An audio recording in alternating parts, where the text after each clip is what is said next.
పేల్చిండ్రా, లేకపోతే కింద ఇసుక కలిగి పిట్టగూడు కడితే పీకమేడలు కడితే కుంగిందా? ఇవన్నీ కూడా సమాజం తెలుసుకోవాల్సిన అవసరం ఉంది. సభ్యులుగా చర్చించే ముందు మనందరం కూడా అక్కడికి వెళ్దాము.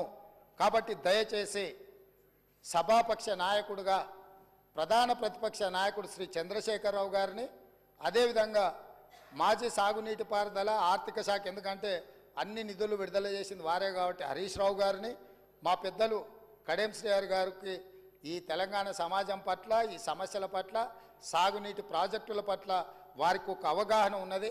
వారిలాంటి వాళ్ళు చూసి విశ్లేషించి చెప్తే మేము కూడా కొంత నేర్చుకుంటాం. ఎందుకంటే అన్నీ మాకు తెలుసని మేము అనుకోం. మేమేం అపర మేధావులం కాదు. ఏదైనా మాకు తెలియదు ఉంటే అడిగి తెలుసుకుంటాం.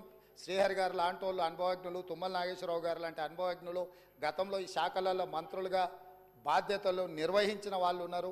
కొత్త తరం నేర్చుకోవాల్సిన అవసరం ఉన్నది.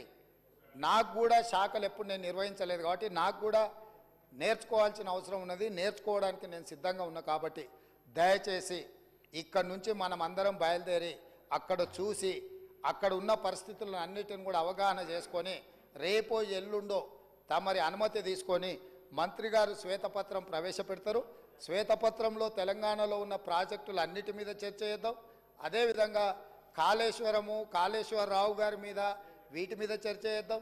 ఇది ఎవరెవరికి ఏటీఎంగా మారింది, దీని సంగతి ఏంది, దీని కథ ఏంది, దీని కమామిస్ ఏంది, ఈ సభలో చర్చించుకుందామని తెలియజేస్తూ తమరు అవకాశం ఇచ్చినందుకు ధన్యవాదాలు తెలియజేస్తూ అందరినీ రావాల్సిందిగా, ప్రత్యేకంగా అందరినీ రావాల్సిందిగా, మళ్ళీ మీరు రేపో ఎల్లుండి అనుమతి ఇచ్చినప్పుడు దీని మీద చర్చ చేయడానికి మీరు అవకాశం ఇవ్వాల్సిందిగా కోరుకుంటున్నాను అధ్యక్ష. The House is urged to meet again at 10 a.m. tomorrow Wednesday, the 14th February 2024.